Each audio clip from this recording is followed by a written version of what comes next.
Betting, the final frontier. These are the voyages of the Bet with the Best podcast. Its mission is to explore better ways to bet on races, to seek out new, successful players, and to boldly go where no podcast has gone before. The Bet with the Best podcast is sponsored by AmWager, an ADW built by horse players for horse players. Speed, power, and ease of use are at the core of AmWager, designed to give players the information and tools they need to quickly make anything from a simple win bet to a complex, structured superfecta or pick 5 wager. When you combine that with data and pool updates that are up to 60 times faster than the competition, AmWager is the clear winner in wagering on races online. Those are just a few of the many special features that AmWager has to offer, along with live video and race replays, free, integrated form-to-win past performance information, conditional wagering, and true odds, which are a prediction of off odds based on all available pool data. That and much more. AmWager is licensed and operated in the U.S., and best of all, they will actually pay you to play. If you sign up now and deposit and bet $150, you will earn a $150 lump sum bonus. So there is no reason not to give AmWager a try. If you want to bet with the best, then you need the best tools to wager with. You need AmWager. Welcome to episode 32 of the Bet with the Best podcast. This is part 2 of a discussion with David Aragona on handicapping and betting races at Saratoga.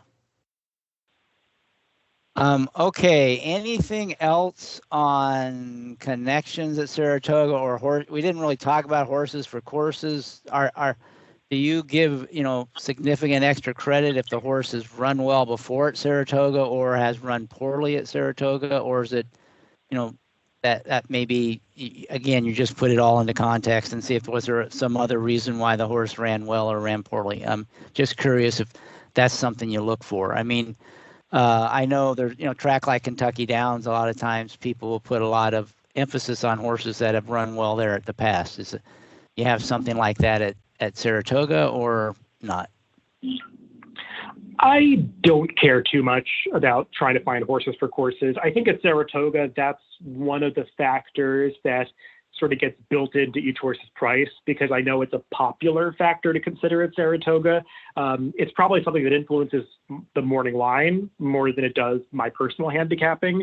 I think, the Saratoga track, while it has its quirks to it, it's not so different from other surfaces that most of these horses have been running on that I want to find a horse that has only had success at Saratoga before. I think sometimes people overestimate that as a factor. There was a horse running over the weekend. I think, again, it was on Sunday, a Dwayne Lucas horse named Backyard Money, who had pretty poor form coming into the race and looked like a horse that probably should have been 12-1. And I think it went off at like 5 or 6-1. And the only reason I could point to was the fact that the horse had, I think, run 3 times at Saratoga with like 2 wins in a second from 2 years ago. And who cares? That was 2 years ago. Was it because the horse was in great form back then, or because the horse just loved it up at the spa? I think it was more of the former. So I think you could actually find some value betting against those horses at times. And that's just, I think, something to keep in mind with any handicapping factor. If it's built into the price already, it's probably not an advantage that you need to exploit for yourself. You want to try to find those angles that aren't already built into the odds, that maybe it's an observation that you're making that you don't see everybody else making. So sometimes it's not or I would say often, it's not the best idea to follow the crowd. Very good advice. I mean, you have to find an edge, which means you have to find something that the rest of the crowd maybe will have a harder time finding than you. So absolutely. a lot, like you said, a lot of this stuff is already baked into the price. And true, it might, and even let's just pick a factor that actually does impact the likelihood of a horse winning. That doesn't mean it's a good bet. It just means it's more likely to win, but that could be factored right into the price. So it's going to be a lower price along with that higher likelihood of winning. So you're saying, those are good things to know, but they're not going to help you find value. Yeah, I would not say that those things don't matter, because in a lot of cases they do. And I think that there are some times when a horse really does prefer it up in Saratoga, maybe even beyond the track surface. It could be the environment or just a different routine than they face downstate. But if it's showing up in the horse's form that they've had that success before, then it probably is going to be in the price, and it's not something that you need to upgrade in your wagering. Maybe you need to be aware of it in terms of assessing a horse's likelihood to win the race, but that doesn't necessarily make that horse a better bet. I couldn't agree more. So anything else on handicapping? Because I want to move into the betting aspect. And how you turn your opinion into a good bet. But anything else that we haven't covered about, handicapping or analyzing races before we move on to that? Yeah, I mean, the one other topic I would mention that's specific to Saratoga is just watch trips. Watch as many trips as you can when you're handicapping these races, when you're assessing the results from a day. Saratoga is one of the places where watching trips is one of the most rewarding exercises. It's a lot of work, and I think it's another one of those things, kind of like watching workouts, where you really do have to hone those skills over time and sort of, develop that intuition about what really is a consequential trip and what isn't. What's a trip that's going to move the tote board, and what's a trip that only you're seeing that maybe everybody else isn't seeing. But if you can find those types of trips, where maybe a horse had an excuse that you found. Let's just say you noticed that the rail wasn't playing so great one day, or maybe let's say the inner turf rail was at 18 feet and you didn't want to be on the rail that day, you wanted to be 3 paths off it, and you see a trip that was against that bias. Those are the types of situations that you can really exploit at Saratoga, because information that's that specific is not going to be widely disseminated. So I find it really important at Saratoga to keep those notes. I use, people have all different methods of using notes. I like to use Formulator and Timeform US. We have a notes feature where you can add, notes about the horse's trip, the race day, track biases, the card in general. So, I try to keep track of that stuff as much as I can, because there's so many races at Saratoga and so many horses. It's tough to just hold everything in your brain. So I think doing that work to make those notes for yourself, or those breadcrumbs to find when those horses come back in the PPs, that can really pay off if you put in that work during the Saratoga meet. So you talked about how some trips are maybe more obvious and might actually get baked into the price, and some are more subtle. Any other examples of subtle trips at Saratoga that they might, someone watching the races might want to be looking for that could uncover a little value going forward? Yeah, I guess what I think to myself is, okay, so all these Saratoga races get broadcast on the Saratoga live show on Fox Sports these days, and I think to myself as I watch a trip, is this trip so obvious that whoever is putting together the replays for that day is going to see it and want to show it on that show? If that's true, then that trip is going to get built into the price. If it's a trip that I think I'm seeing that maybe everybody else isn't going to be privy to, then that's a trip that I think I really need to upgrade in my handicapping. An example would be, let's say, a horse that I feel was reacting to kickback, because that's one of those things that maybe you need to rely a little more on your intuition. It's one of those things that's maybe a little tougher to see, the way a horse is carrying its head, what the rider is doing, and whether or not the horse is responding to it. Maybe you need to watch a head-on angle and not the pan shot to really appreciate what's going on with the horse. The more work you have to do to get to the observation, usually the more rewarding the observation is going to be. And that's not to say that you need to go out of your way to try to see things that aren't there, because there are plenty of races where you watch the pan shot, you watch the head on, and there's just nothing interesting going on. And it's just as simple as what appears on paper. But there are certain races where you need to do a little bit of work to figure out exactly what happened or why a horse ran the way that it did. And if you put in that work and let's say you uncover something that you had to do a little bit of work to find, those are the most worthwhile observations. I really like that. If you had to dig, it's probably more valuable than if he just fell in your lap. And trips are a great example. I mean, I've been doing this for a long time, and there was a time where it was really hard to do trip handicapping because there weren't race replays, and people had to do it live. With maybe you get a replay you could watch on the monitor right after the race. So, doing trips then, just about anything you saw had a lot of value. Now, it's so much easier to watch a race that you do have to dig a little deeper. So I really like that point. Yeah, and one more point I'll make about that is I think a lot of the trips that tend to get overbet are the obvious trouble trips in terms of like a horse getting cut off in the stretch or a horse running into traffic. I mean, those are the kind of trips that I think get a little bit overblown in terms of their importance. I think of this Wesley Ward horse that ran on, I want to say it was Friday.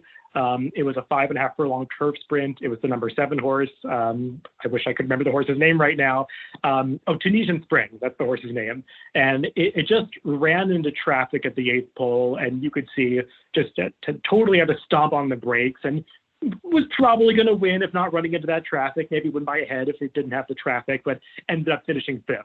But it was like the most obvious trip. It was, in the short comment in the form, you watched the replay, you couldn't miss it. The jockey had to ease the horse across the wire, but you have to go through the mental exercise in that kind of situation. Okay, so this horse might have won the race. It was that significant. So how would this horse have won the race? And when you look back, the horse was closing. It was at extremely fast pace. So, okay, this horse would have won the race maybe with a perfect trip.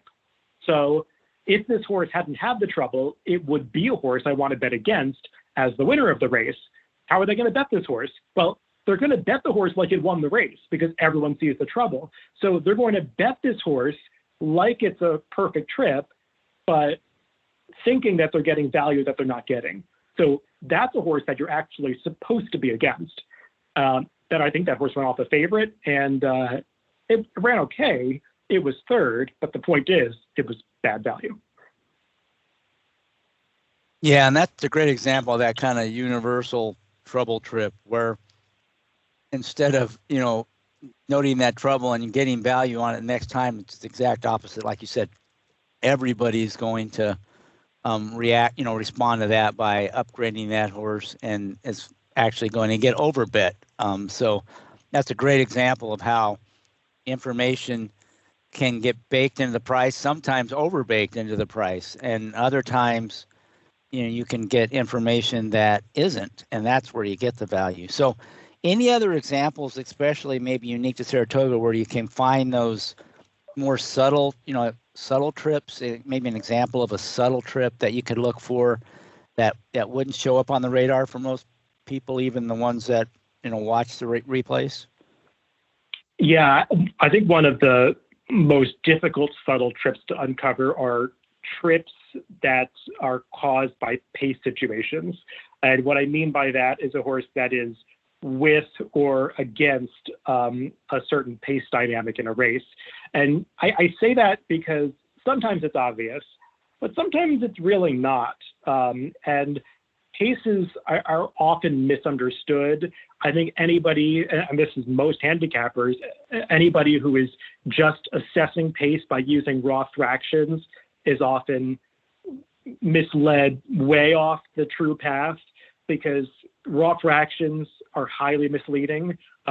We talked about it with those Wilson Shoot races, how the fractions cannot be taken at face value. And every race in the United States, almost every race in the United States is run with a run-up, which always influence pace. So I think you really have to be using some sort of reliable pace figure if you're going to consider yourself a pace handicapper.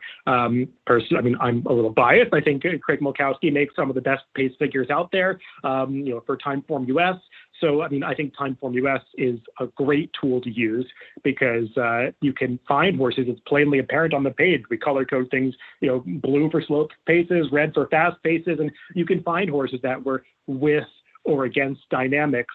But sometimes you have to look even deeper than that. Sometimes a pace will look like it's fast, but it'll completely hold together. So I think you have to weigh both things, race flow versus pace. Sometimes those two things work together, but sometimes they are at odds with each other. So I think that pace handicapping is often, people make it sound simpler than it is. But if you can sort of get a well-rounded view of how a race shaped up and where the advantages and disadvantages really were for each horse in the race, then I think you can more better ascertain the upgrades and downgrades from that race. So you're factoring the pace in with the trip, it's part of your trip handicapping, it sounds like. 100%. Like, there could be a turf race where maybe it's not super obvious based on the raw fractions that it was a complete pace collapse. Maybe you have to look at the chart to see that it was a pace collapse or watch the race. But let's say it was a total pace collapse. And maybe there's a horse that finished fourth in that race that was in attendance to that pace, where the horses that it was tracking fated to be last and second to last. I'm actually talking about a specific race from the Horses to Watch show I just did on YouTube a little earlier today that I record for Daily Racing Forum's YouTube channel, where I try to find some trip horses. And it was a very similar situation to that, where it's a pace situation that probably isn't going to be super obvious when the horse runs back. But when you watch the replay, it's plainly apparent that there was one horse that survived a really difficult pace scenario. And those are the kinds of trips that I think can fly under the radar a little bit. That's good. Anything else on the trips before we go on to the betting? No, I think we covered that topic pretty well. Okay, great. So let's talk about betting. And when we were prepping for this show, you had some great ideas about how you look at looking for the value and how you try to assess the smart money, and that where there's signal in the tote and where and what kind of signals it giving you. So why don't you share some of your thinking in that regard? Yeah, I think we've touched upon a little bit of it already in terms of just finding the factors at Saratoga that are already going to be baked into the price. And, workout reports are something that I think has really gained traction at Saratoga. I think people have seen them work over time. There are a few out there. The Deer Clock Report is one that I know a lot of people use. It gets talked about on TV. I like to be aware of how horses are training, and I watch a lot of workouts myself. But it is one of those things that can be built into the price. And the money at Saratoga is very sophisticated and very smart. And that's just one example of, let's say you're looking at the clock report and you see that you found some horse that has a string of B+ workouts. Well, that might be good for your horse's chances of winning. It could be pretty bad for you getting value on that horse, because that's going to move the tote board. So often when I look at that report, I'll look for the horses that I obviously have the favorable write-ups, but I'll also kind of want to be aware when I'm going to bet those races that I might expect shorter prices on those horses. So Saratoga, I think one of the difficult things to do especially when you're doing your handicapping in advance, is trying to thread that needle of finding a horse that is clever enough to be interesting in the race, but not so clever that everyone is going to see the angle pointing to that horse. So, you want to find that 6-to-1 shot in your estimation that is actually, that horse that should be 4-to-1 that's going off at 6-to-1 on the tote board. Easier said than done, especially in a place like Saratoga. But I think if you're aware of those factors that are going to move the tote board, then you can better set your opinions as to what the prices are going to be and find the horses that actually are going to be the true value. And look, I know everyone out there who handicaps the races is not a morning line maker, and I probably speak about these things with my morning line hat on as well, because I do think it's helped my handicapping to set the morning line and have some expectation of what the prices are going to be. Not that I'm always right, because I get plenty of things wrong, but going through that exercise of feeling like you know what factors are going to move the tote board, I think it helps you kind of inform those contrarian opinions ahead of time. And we all want to have opinions going into the day. I mean, I think it's hard, especially in a place like Saratoga, to open up the forum with 10 minutes to post and figure out what the right bet is. A lot of these races require some level of work. And I think when you're doing that work ahead of time, kind of knowing which factors are the factors that you really should emphasize in the way you structure your wagers is especially valuable. Yeah, that's really good. And I mean, I like the way you're coming at it from the perspective of the morning line. You know, what are the factors that typically do get baked into the price? And you know, we talked about some certain types of trips might get overbet. I think certain types of workout reports can be the same way. I mean, horses get ridiculously bet sometimes off those reports. So what, if you could, you know, from your morning line perspective, what are the major, you know, things that move the needle in terms of the prices? You know, what would you rank, you know, when you're looking at the morning line and you're saying, okay, who's going to be the favorite? You know, what are the things that would kind of, you'd start ticking off that would be indicators this horse is going to get heavily bet? We already talked about maybe workout reports, especially probably for the younger horses, but what are the other, you know, big factors, even some of the obvious ones, but just when you're doing your morning line, what are the things you're looking for? Yeah, I mean, I guess when I'm going through the process of making the morning line, I mean, let's say it's just a regular race with form, not one of those races full of first-time starters. If the race has form, obviously, you're starting with the speed figures. You're trying to find the horses that are the fastest. But it's not just the speed figures. You're trying to find, because the public is smart enough to know which speed figures to focus on. If it's a turf route, they're not going to care too much about high dirt sprint speed figures generally. Sometimes those surface winners will take money if they're in the right barns, but typically, you know, the public is good at sussing out which speed figures link up to today's conditions. So I look at that. I look at expected pace situations, but only if it's really obvious. Like if it's a race that has 7 horses with 6 speeds and 1 closer, the closer is probably going to get bet down a little lower than it otherwise would, because everyone's going to see that the pace situation is plainly apparent. Jockeys, trainers, obviously those are built into the price, especially if they're the top jockeys and trainers. Chad Proud and Irad Ortiz, always going to take a ton of money. And then, you know, once we get past those things, then we're probably going down to the next tier of factors that'll move the board. I think that's where the workouts come in. That's where horses for course come in. And, you know, I could keep going down the list. There are plenty of other factors, but if you're trying to assess what's going to move the board generally, I think you're kind of stuck with those things primarily. And then there will be those special case situations, like you mentioned, like a really obvious trip that maybe is such a talking point in a race that it's going to obscure a lot of other factors. You know, I brought up that Dallas Stewart first-time starter that won over the weekend at Saratoga on Saturday. I mean, in that race, there was one of the most obvious trip horses of the entire week. That Dwayne Lucas horse that finished second, where if you just look at the result on paper, that horse probably should be 15-1 at its second start, but the trip was so terrible and so hard to miss that you just kind of knew that horse was going to take money. And I think I made it the second choice on the line, and it was. But I think in those situations, you have to sort of realize that a factor that maybe you're stumbling upon is so obvious and so significant that it's going to be upgraded to one of those higher tiers of factors that are going to move the tote board. That's really good. I think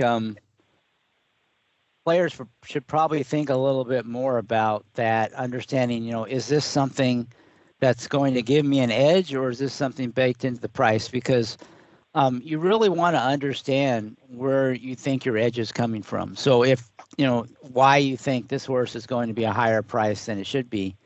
And if the reasons you can come up with are it's got, a fast speed figure, or it's trained by Chad Brown, or it had this, obvious bad trip, those aren't reasons to think that you have uncovered value. And I think thinking that way really is important to being able to move from being able just to pick winners to find value.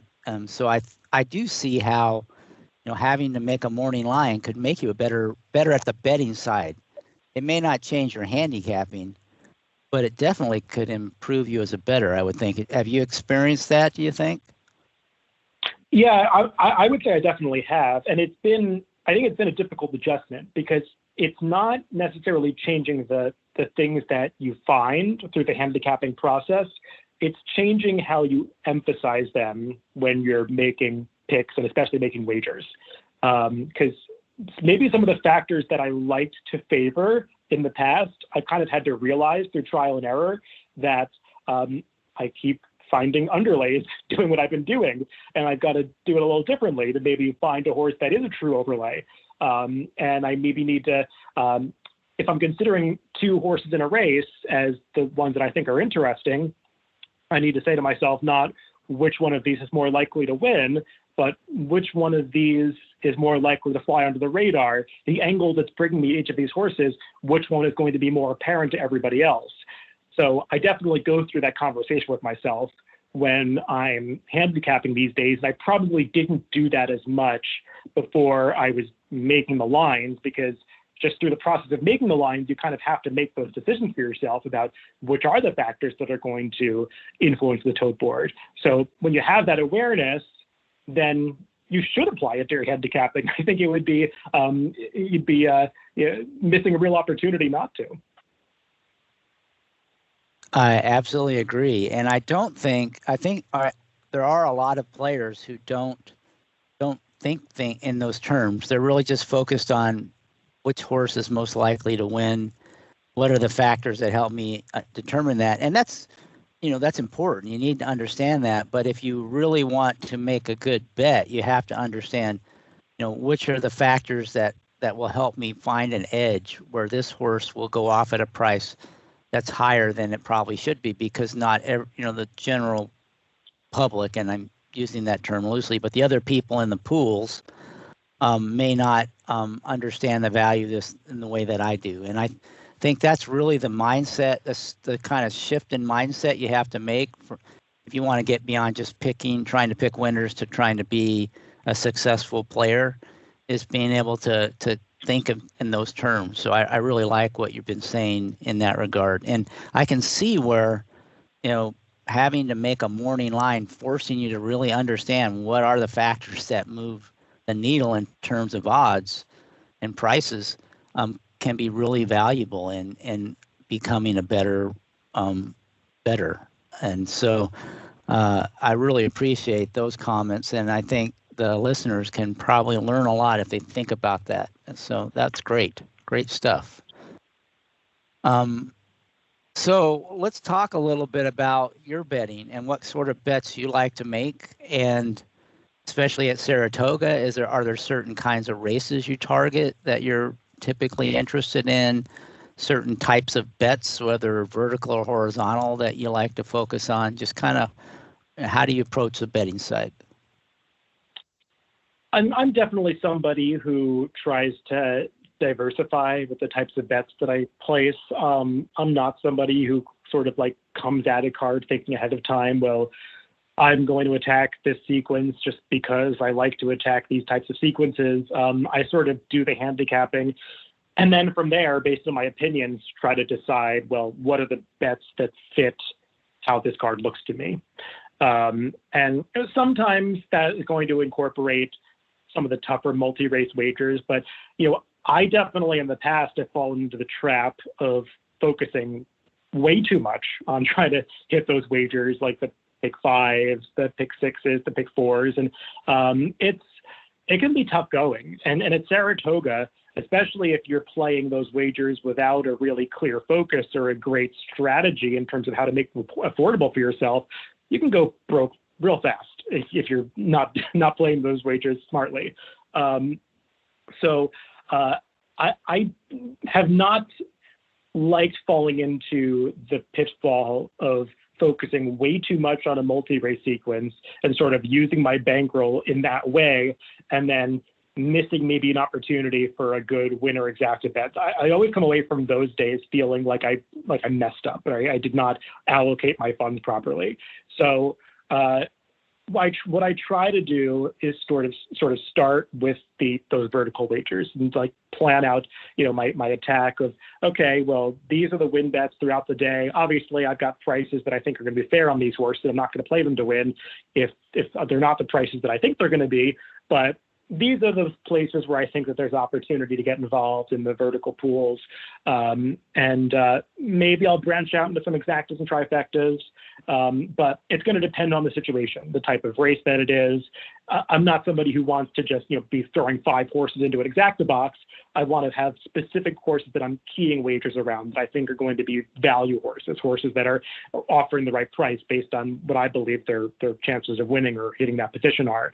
So I'll structure wagers around those horses, and then if it's looking like one of those multi-race sequences is attainable, I'll try to put something together. I usually, if I'm playing those wagers, like a pick 5, I'll try to use some modified version of that ABC method that Steve Christ is I guess he came up with it or is a proponent of it at the very least. But what I try to do when I'm creating an ABC type wager for a multi-race sequence is not just sort of rank the horses willy-nilly by chances of winning. I think that's a trap that a lot of people fall into, and it's what makes their ABC wagers really no better than a caveman wager. What I try to do when I'm making my A, Bs, and Cs for those types of wagers is sort the horses into tiers by the level of value that I think they're offering. So let's say if I'm handicapping a race and I've got one horse that I expect to offer value in the race, that's my A horse. Maybe it's a 10-to-1 shot that I think is supposed to be 6-to-1. Well, that's the A horse, and everybody else is going to be a lower tier than that because in that situation, there's probably nobody else offering great value in the race. And then I'll try to make my B horses that I think have a good chance to win, and aren't really negative value horses. They're just not really impacting the overall value of the ticket. And, my C horses, I think a lot of people try to just throw long shots in as Cs. I'll try to throw in as C horses those that might actually have negative value in terms of impacting the that for that individual race, like maybe a horse that is 7-2 on the tote board that I think should be 5-1, but because I think it should be 5-1, that's still a 16% chance to win the race. So if I feel good about the other legs of my sequence, I'm not going to leave that horse out of the wager completely just because it's offering negative value in that particular race. I'm going to use it with my other opinions throughout the sequence that I think are compensating for the value I'm losing in that leg.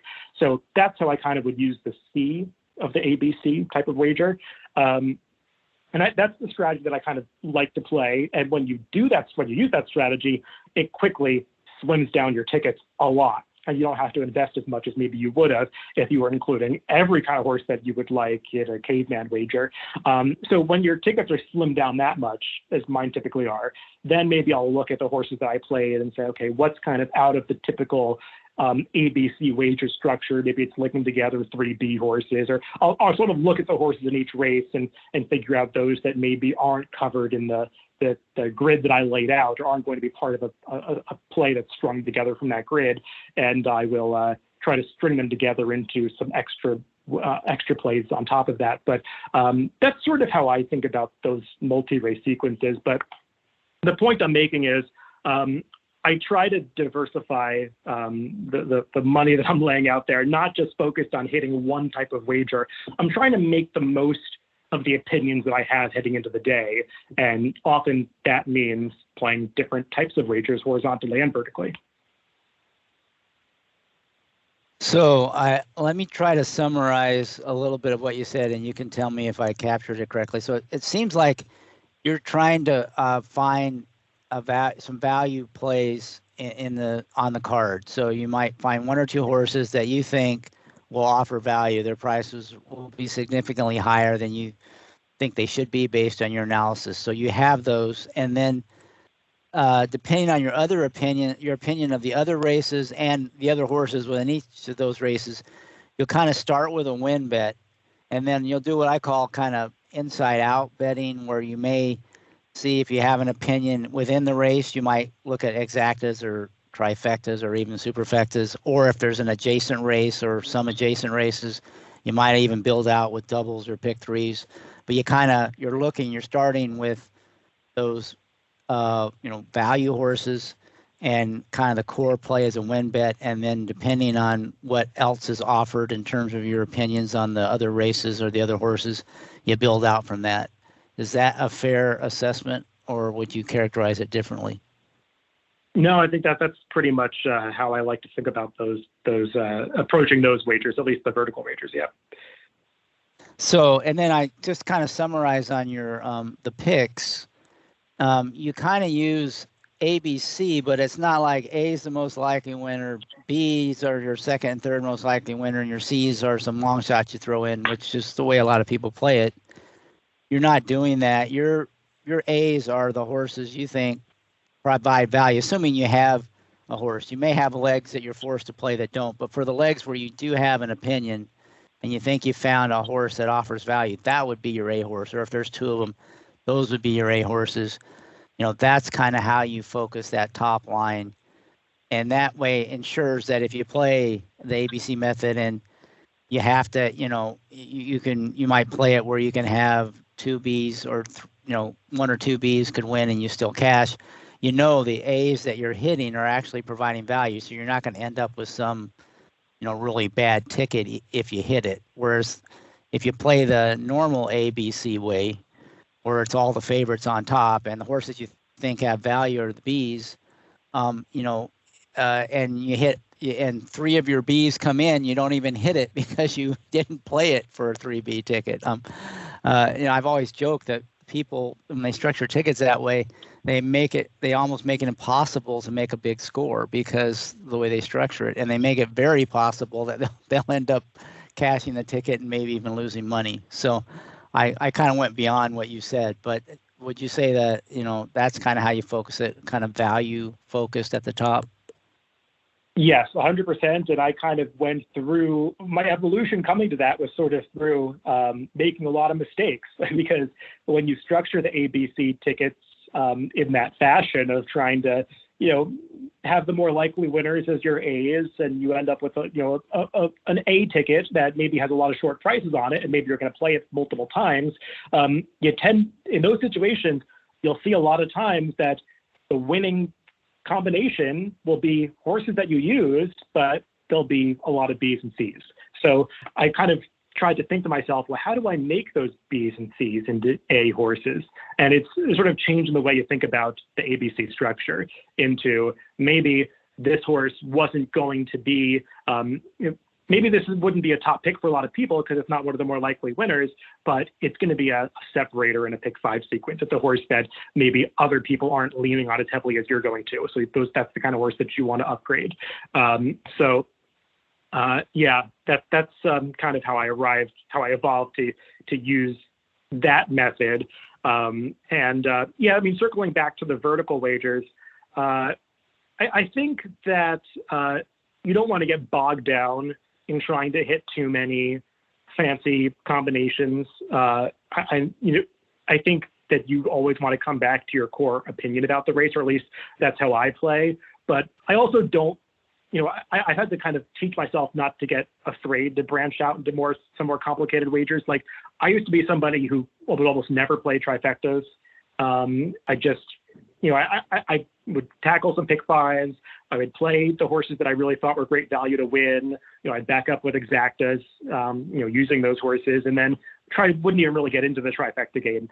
But as I was sort of looking back over my own results of betting, which I think everybody should do, I kind of noticed that the rare times I would play trifectas, I actually was doing way better playing Trifectas than I was Exactas. And I think Exactas were some of the wagers that I was playing in the highest proportional volume of all vertical wagers. And I was realizing like, well, wait a minute, I'm doing way better in terms of my ROI with Trifectas than Exactas. So I kind of had to think to myself, maybe I'm just better at structuring those types of wagers than these types of wagers. And when you're betting, you have to be honest with yourself about what your strengths and weaknesses are.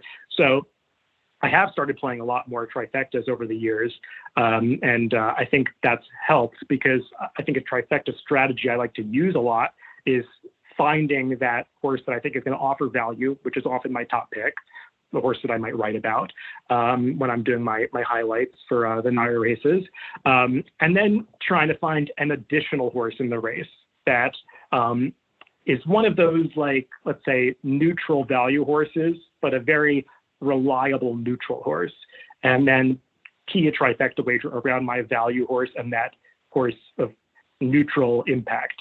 And when they both get in there, maybe I don't care about the third slot. Maybe I'll use an all, or maybe I'll narrow that down in a large field to the other logical types in a race, or some horses I just think are mildly interesting. But that puts you in a position to just have to be right about two aspects of a race and hit a Trifecta for a decent score. So thinking about those things that way, it's kind of led me more in the direction of using those types of wagers more than just a simple, okay, I'd like a 10-to-1 shot. I'm just going to use this 10-to-1 shot under a bunch of horses to, back up with a save or Exacta. I think there are better ways to exploit the value of that horse. It's almost like upgrading from a place bet to an Exacta, and then you can upgrade an Exacta to a Trifecta. Well, I like a couple of things you said there. One is keeping some records so you could kind of identify what your strengths and weaknesses are, get that feedback. I think that's really important. And then that's interesting how you talked about the way you structure your Trifectas. What about races where you find a big underlay in terms of the favorite, a very vulnerable favorite that's taking quite a bit of money? Is there anything special that you do with that opinion, either vertically or horizontally? Yeah, those types of races I think are some of the most difficult to bet when there's almost too much opportunity on the tote board. Let's say that I'm making a value line, and I do like to make value lines when I can, for not just betting, but also when the picks that I make. It really helps. And let's say that there's a horse that's going off at 6-5 that I think only has a 25% chance to win, so it should only be 3-1. And when you have a situation like that, then you're going to see that there's value all over the board. Multiple horses that are potential win bets. In that situation, I try to find the best of those, but I don't want to box myself in to make too specific of a choice. I think in situations like that, you have to acknowledge that there's value all over the place, and you don't want to say, okay, I'm only going to take advantage of this one horse that I think is value at expense of all the others. So that's when I might throw some of those ideas I have about how to play Exactas and Trifectas out the window and maybe box 3 or 4 horses, or I may take a couple of horses that I'm going to box in a key box in a Trifecta bet with other horses in the field that are offering great value, and just completely throw out the favorite. I think you have to keep an open mind in those situations, not just about how you're structuring those wagers, but also your opinions on the race, and maybe have a more open mind about horses that you want to use on your ticket, because there's going to be value on horses that maybe you weren't originally considering, but when you see the tote board and there's one horse that is getting so ridiculously overbet, then you do want to expand your view to see what's going on with some other horses and whether or not they're the types that you do want to upgrade into a wager. Yeah, we've had guests on the show where they talk about that situation, and real similar to what you said. And don't get too cute. Don't try to force an opinion that this horse is a little better than the rest or is a little better price. Kind of start with a core bet of boxing the Exacta or Trifecta with the horses you think are contenders. Tossing the favorite. And then if you do have a second opinion, like maybe one of them is a really big price, or there is one you like a little more, you can press that. But don't just try to thread the needle when you could make a pretty decent return, just with a fairly conservative play.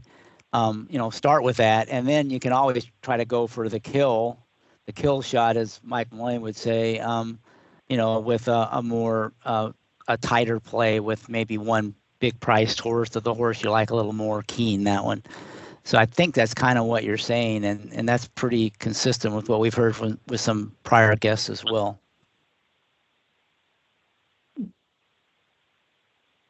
Okay, anything else on the way you bet? I want to talk a little bit about the computer teams and the way NYRA's kind of tried to do some things to help players in that regard. But before we get into that, anything else on vertical bets or horizontal bets or betting that we haven't touched on that you want to bring up?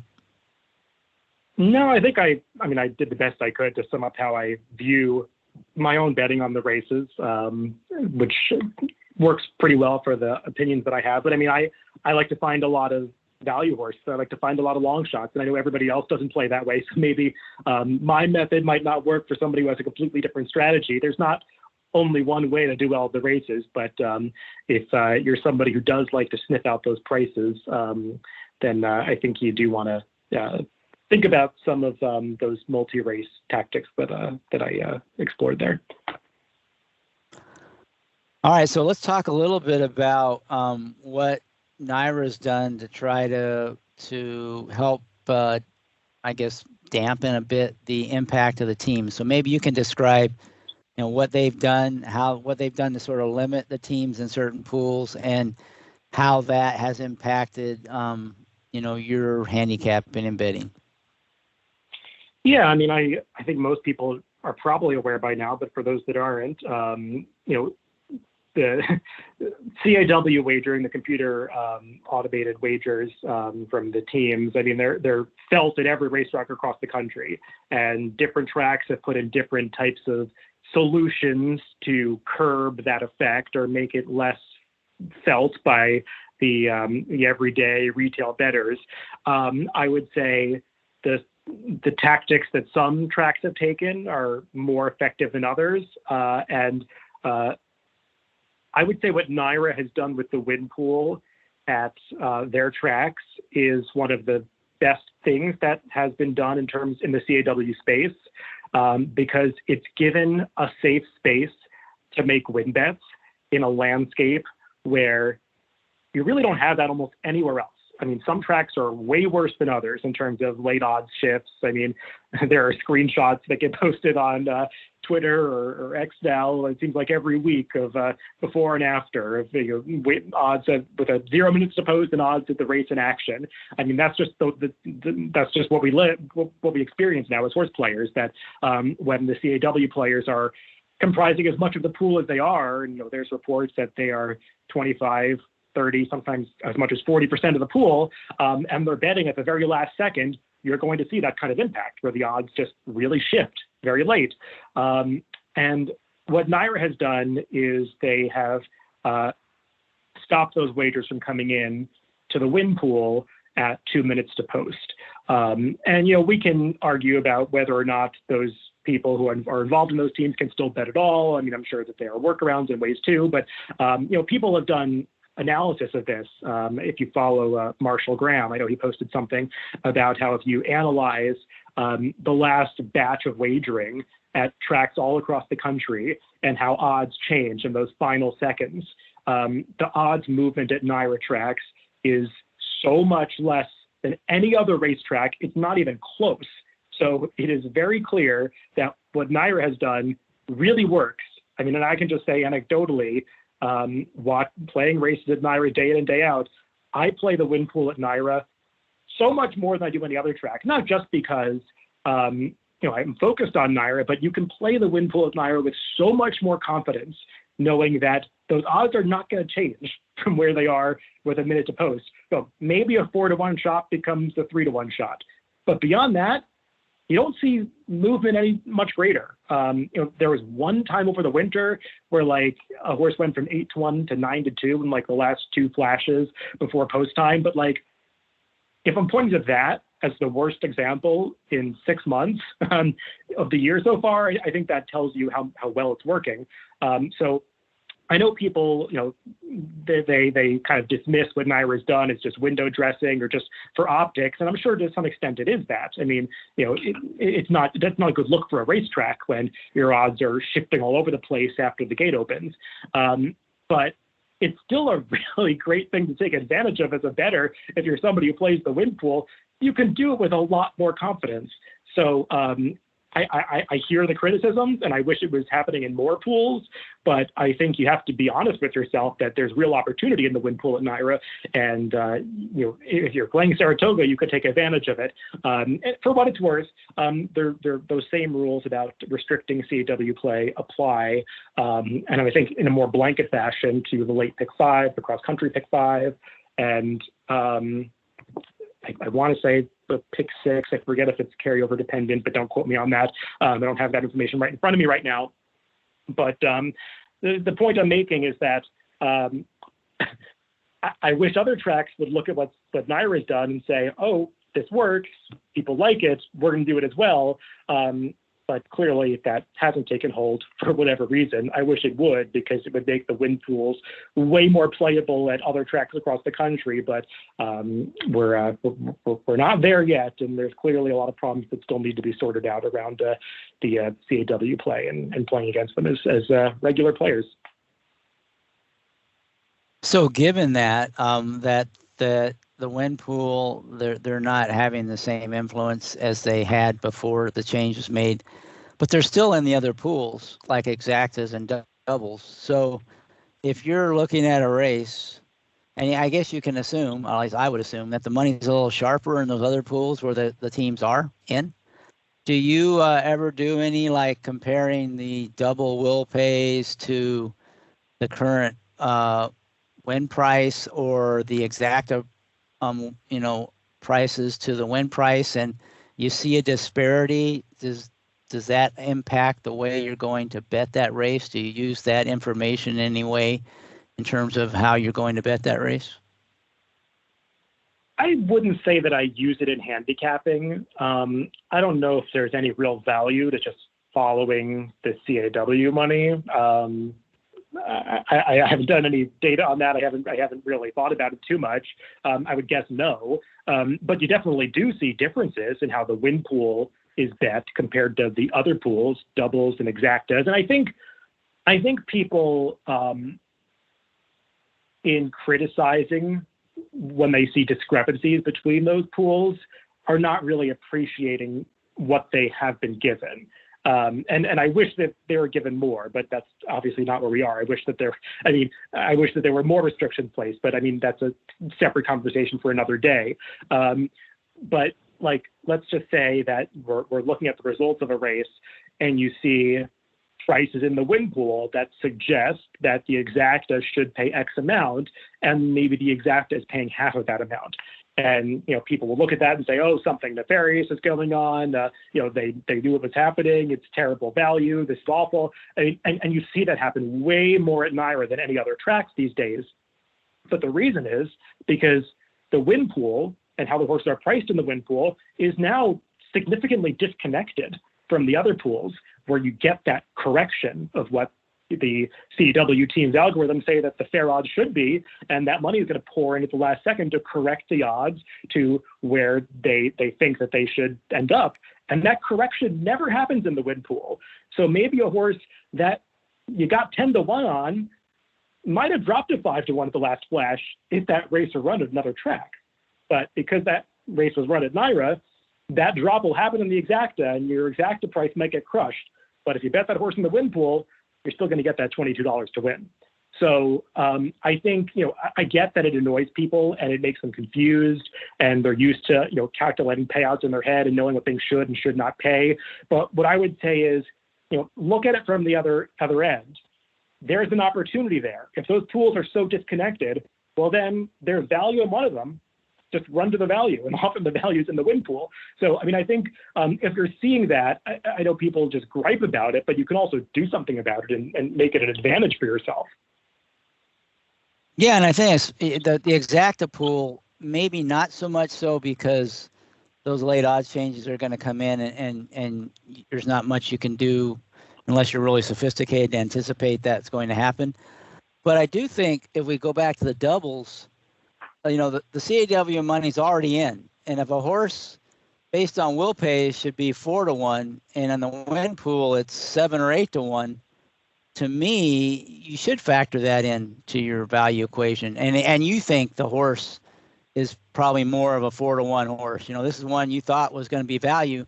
Well, to me, that just reinforces the fact that you are getting value in that win pool, and you can actually use that signal from the double that the teams are giving you as to help inform your opinion. That versus where the exacta, you're right, after the fact you can go back and see, wow, the teams were on this horse, but it's kind of hard to do that in advance. But looking at the doubles, that's something that the odds are all, those prices have all been locked in at the end of the previous race. So that's one way I think, again, like you said, you can look at it as an opportunity rather than as or a feature rather than a bug. And that's one of the ways I think you can take advantage of it is you actually, for the first time, you're getting that teams are giving you a price signal rather than the other way around. And, that's valuable information that you should incorporate into your thinking, I think.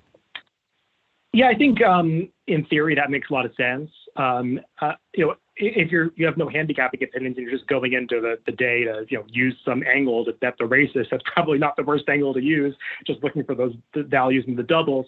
What I would say about that though is I think Pat Cummings has written about this or mentioned it in a Twitter thread that the double pools have gotten a little weird lately. I mean, I'm talking about in the last couple of years.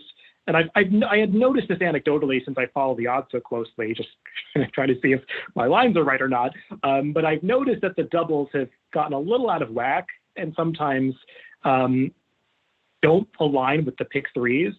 And I know Pat was saying that the CAW teams have sort of had to adjust, that the public at large is almost too aware for their liking where the odds are going to go, because it's become way more, everyone has this base knowledge now that you can look at the daily double pools to figure out your win bets. And I think the public got a little too smart with that, and maybe they've shifted more to pick threes. I know Pat was saying something to that effect. So sometimes you see more the pick three be a better indicator of where that money is going in the double these days. And sometimes you see the double and the pick three be really out of sync with each other. That, again, we're getting into another topic, but I think that's something to be aware of if you're looking at the pools or trying to play with that strategy. Yeah, that's even better though, because if you use that pick three, then not only are you getting signal from the teams, but maybe you're getting signal that a lot of other players are focused on the double. So I mean, again, it's just another opportunity. And you're right, it always evolves. That's one thing you have to learn about this game is it's always changing. It's not static, and it's a Darwinian world, and you've got to keep changing in order to survive. So to me, that's a good example. The teams are going to adjust, players got to adjust, the teams got to adjust. So it's just makes it, to me, it's all opportunity, all challenge. It maybe makes it a little tougher, but like we talked about before, if the more you have to work to get the edge, the more valuable the edge is probably. 100%. Okay, anything else on betting that we haven't covered that you want to talk about, or about the teams, or anything that we haven't mentioned yet? No, I think we covered a lot of stuff, especially as it pertains to the way I think about betting Saratoga. I mean, you've had a lot of other guests on that I can talk about. I could talk about the teams and those topics with way more knowledge than I can. So I'll leave that for others to dive into deeper. But I think we've covered betting, at least as far as as I view it, pretty well. All right, so a couple of real quick final questions. If you were going to give one piece of advice for people playing Saratoga, what would it be? Ooh, just one piece of advice. You can give more than one, but what would be the main things? My piece of advice would be to pace yourself, because there's a lot of racing and it's really easy to get overwhelmed or find one race that you decide you want to attack prematurely when maybe there's another race right around the bend that better suits your opinions or your style. So do some work, look a few races ahead, and don't forego later opportunities by getting too over enthused about the one that's right in front of you. So I think that's a lesson that a lot of people can take to heart when it comes to Saratoga, because it's a long meet and you can get in the hole really fast if you try to attack the early part of it with a little too much zeal. I like that. What about, you talked about some how you've evolved as a player and things you've learned along the way. What would you say is like the biggest lesson learned as a horse player that you had through your maturation? Is something that we got at a little bit earlier, which is that it's okay to just skip some races. It's okay to not have opinions. You don't have to force yourself into having opinions about every single thing. And that can be a tough thing to do if you're just a naturally opinionated person. And if you're somebody that likes to debate your horse racing opinions with other people, which is certainly true of me, that you have a tendency to sort of force yourself to think your opinions are maybe stronger than they really are. And I think that just comes with time, to be honest with yourself about the strength of your convictions. When is a time that you really feel good about something and you're being honest with yourself about it, and that's when you should attack. But you don't want to trick yourself into thinking that those situations are popping up with every race, because that's not reality. So I think you need to take a step back and sort of take the wide view of what's on the menu today, what's on the menu this week, what am I really looking to play, and what do I need to just fold my hands and sit and wait for. And I think sometimes waiting is the best thing horse players can do. Absolutely. Yeah, absolutely. The part about it must be tough, the opinion part, not having an opinion every race when you have to provide an analysis for every race at all the New York tracks, right? So does that kind of make it tougher not to have an opinion in every race?